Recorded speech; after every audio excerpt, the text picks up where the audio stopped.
Los choques externos, tanto políticos como sociales, que afectan a la humanidad en los últimos años, definitivamente influyen en el comportamiento de la economía. La República Dominicana no está al margen de esta situación. Hoy queremos tratar el tema del impacto en la economía dominicana, las perspectivas, las acciones que deben de emprenderse para mantener el ritmo de crecimiento que tenemos. Y nos sentimos altamente complacidos de contar con la presencia hoy de Francisco Alberto Tavares, quien es un destacado investigador, académico y economista, a quien le damos una vez más la bienvenida a Pulso Nacional. Francisco, ¿cómo va? Bueno, muy contento de estar aquí y nada, compartir estos temas que preocupan tanto a la gente y que, bueno, ocupa también aparte de la opinión pública nacional, debido a que la economía, ¿verdad?, impacta lo que es, digamos, el desenvolvimiento económico del país, pero también los bolsillos de la gente, ¿no? Todo lo que afecta al ser humano sí. lo impacta la economía. Bueno, el año pasado la economía dominicana tuvo un comportamiento, un crecimiento aproximadamente de un 5%, y en las últimas décadas ha mantenido un crecimiento constante, permanente, que lo ha posicionado como una de las economías más estable en toda la región. Eso se debe precisamente a la estabilidad política, a la confianza de los sectores de inversión extranjera en el país. ¿Cómo tú ves entonces el desafío ya a partir de los acontecimientos que están ocurriendo ahora en el mundo, la recomposición política, los impactos sociales? ¿Cuál tendencia tú crees que debe tener la economía dominicana ya para al finalizar este año? ¿Y cuáles serían las perspectivas para el año que viene? Bueno, mira, realmente tú mencionas algo que es fundamental, o sea, que tenemos que tenerlo como trasfondo de lo que pasa económicamente en el país y el desempeño de nuestra economía, y es esencialmente el tema de cómo el escenario internacional, en este caso, va a afectar a la economía dominicana, porque está bastante claro que el modelo económico dominicano, dígase cómo se estructura la producción y cómo es capaz la economía de generar un aumento del valor de los bienes y servicios, que es el PIB, está más que garantizado. O sea, sabemos que hay capacidad de crecimiento. Ahora bien, cómo la economía dominicana recibe los shocks externos, y viendo una economía internacional que cada día se está geoestratificando, es decir, en zonas de interés político, geopolítico, porque eso determina realmente cómo la economía internacional, digamos, el escenario internacional se va configurando. Por un lado, exacto, por un lado tú tienes un Estados Unidos beligerante, que a fuerza de aranceles quiere retornar a ser ese gigante económico. Claro, lo es, todavía sigue siendo la principal economía del mundo, pero con unas perspectivas que a largo plazo van a implicar un desplazamiento.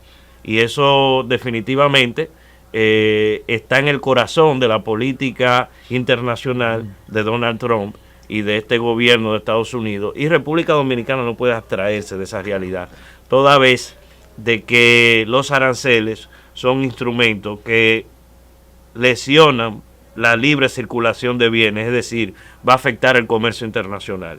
Y eso definitivamente va a generar un crecimiento menor, como ya lo ha pronosticado el Fondo Monetario Internacional.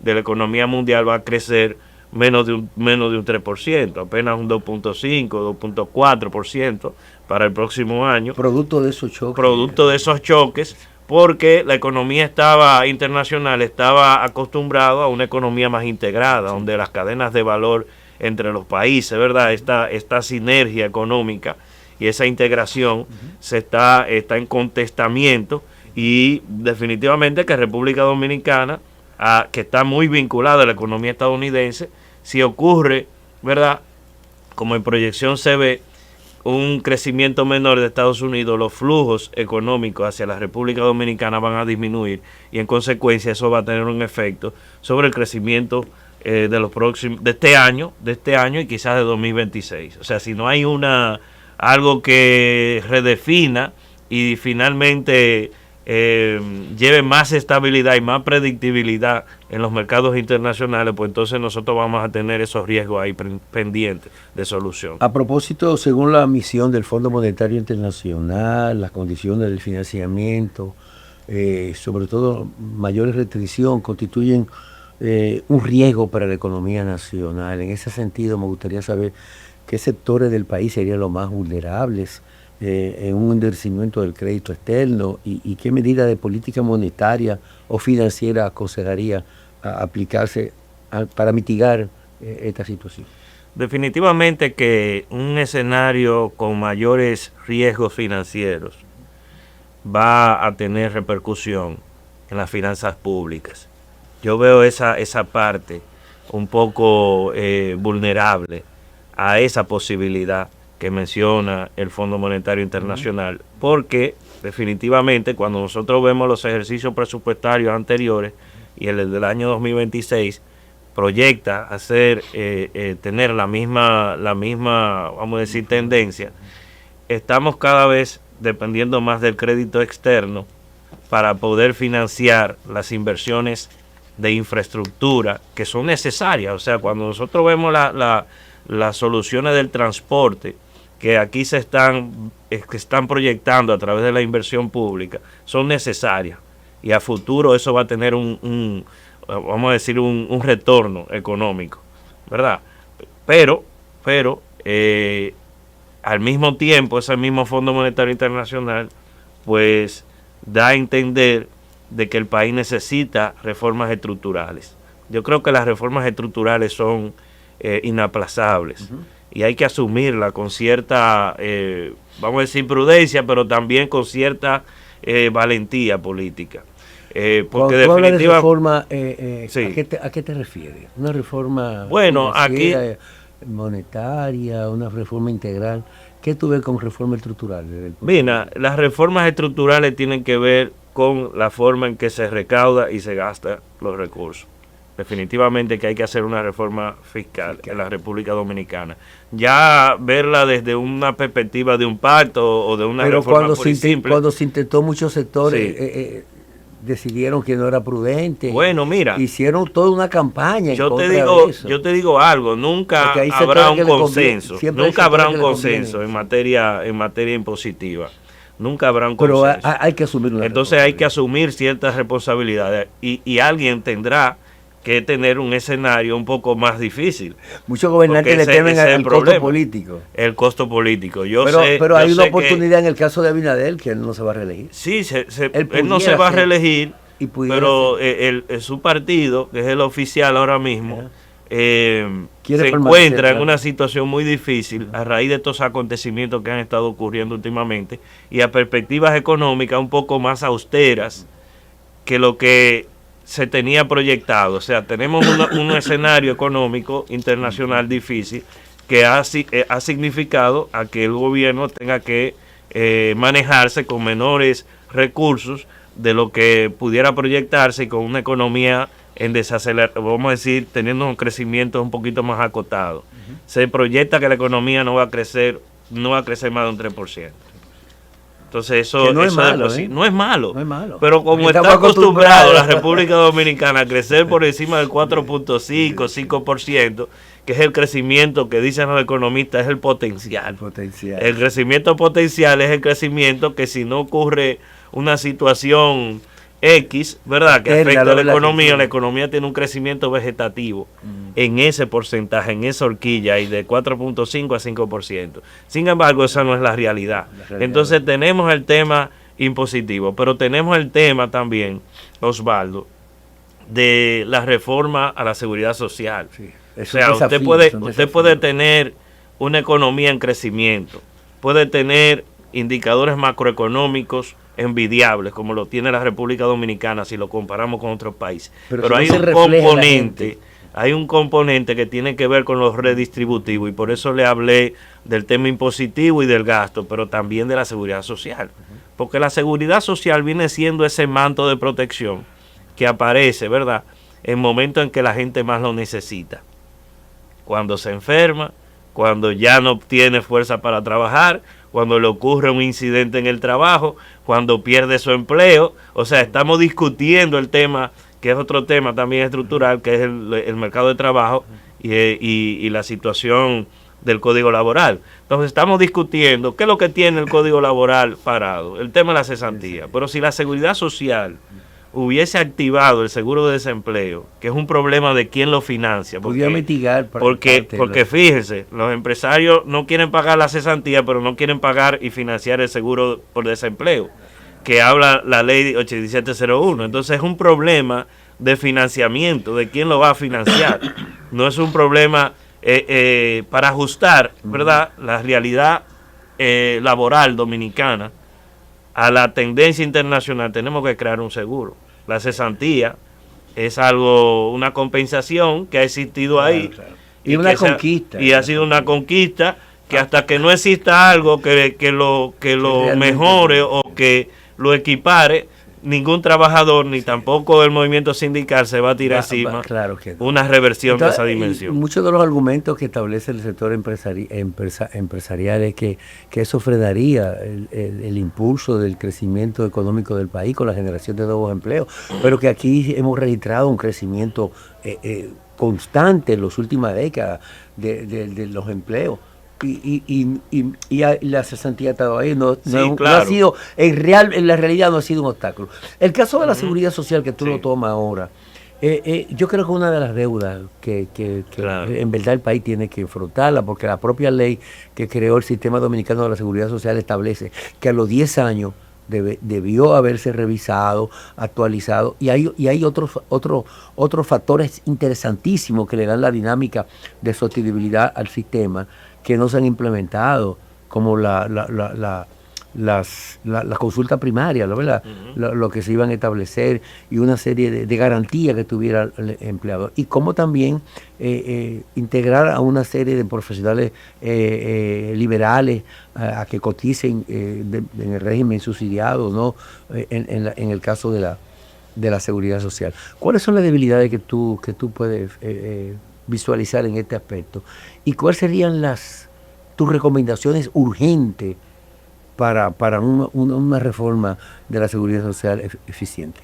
Mira, tú mencionas algo importante. Nosotros tenemos en materia de seguridad social una debilidad, y es la cobertura, la universalización de la seguridad social para todos y todas. Bajo el esquema actual, que es el esquema de las AFP-ARS, como es un componente fundamentado en el negocio y en el mercado, solo aquel que puede pagar eso va a tener acceso, y eso limita la universalidad. Entonces, eso es un reto que hay que definirlo. Tú mencionas el régimen contributivo subsidiado. Aquí hay casi 2 millones de ocupados, de personas que trabajan, que son cuentapropistas. ¿Qué significa eso? Que no tienen un empleador directo. Son personas que trabajan por su cuenta, vendiendo X o Y mercancías, o sencillamente proveyendo un servicio, ya sea peluquero, salón, etcétera, el abogado profesional o que da, ¿verdad?, que da atenciones o servicios profesionales directamente, etcétera. Ese tipo de, vamos a decir, de trabajador técnico profesional, ¿verdad?, que genera su propia demanda de servicios y también busca, y la mayoría son informales. Sí, son informales. Ese es otro tema. Ese reto. Entonces, ¿cómo no visualizar ese tema como fundamental para resolver la universalización de los beneficios a la seguridad social, y también para aumentar la densidad de cotización en el fondo de pensiones? Porque si tú tienes que nada más el 40% de los trabajadores activos, ¿verdad?, te cotizan directamente a un fondo de pensión, ya sea de capitalización individual o el otro sistema, ¿verdad?, de reparto. Entonces tú tienes ya todo un mundo que está fuera de ese esquema, que es cerca del 60% de la población económicamente activa, la fuerza laboral dominicana. Entonces hay que incluir mecanismos que integren, ¿verdad?, a esa parte importante de los trabajadores que son cuentapropistas. Por otro lado, tenemos el tema, Osvaldo, de que las AFP, realmente, ahí salió un dato de que la mayoría del fondo que ellos han acumulado y han generado, el 60%, 63% lo ha generado la rentabilidad. Pero uno se pregunta, ¿es el único sistema que puede garantizar esa rentabilidad? No, no, porque en otros países el mismo fondo público invierte esos recursos y lo invierte en obras y actividades económicas, muchas veces que van en beneficio de esos mismos afiliados. Y uno se pregunta, cuando con mayor rentabilidad a veces. Con igual o mayor rentabilidad. O sea, las AFP es un sistema, déjenme decirlo, es parásito. Parasitario. Sí, es parasitario. Ellos sencillamente no colocan ese fondo, un dinero, colocan esos recursos, la tesorería se lo transfiere y ellos sencillamente comienzan a comprarle deuda de papeles en deuda al gobierno, al Banco Central, otra parte lo meten incluso hasta en sus propios grupos económicos, sí, a generar, o sea, financiarse con los propios fondos de los trabajadores.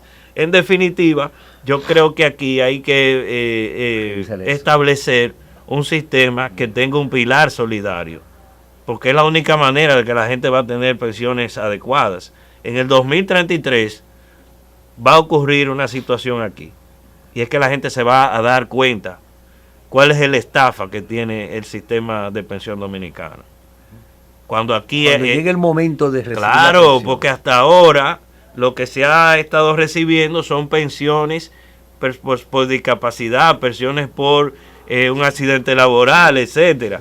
Cuando ellos vean que salgan las primeras pensiones, digamos por antigüedad, por como le dicen, por vejez, entonces ahí es que nos vamos a dar cuenta definitivamente de que el sistema, a pesar de esa supuesta rentabilidad de más de 63 mil millones en este año solamente, pues no garantizó realmente pensiones adecuadas. Entonces, es un impacto fuerte. Ahí va a ocurrir, Osvaldo, lo que pasó en Chile, que ante la insuficiencia de la pensión, ¿usted sabe qué pasó?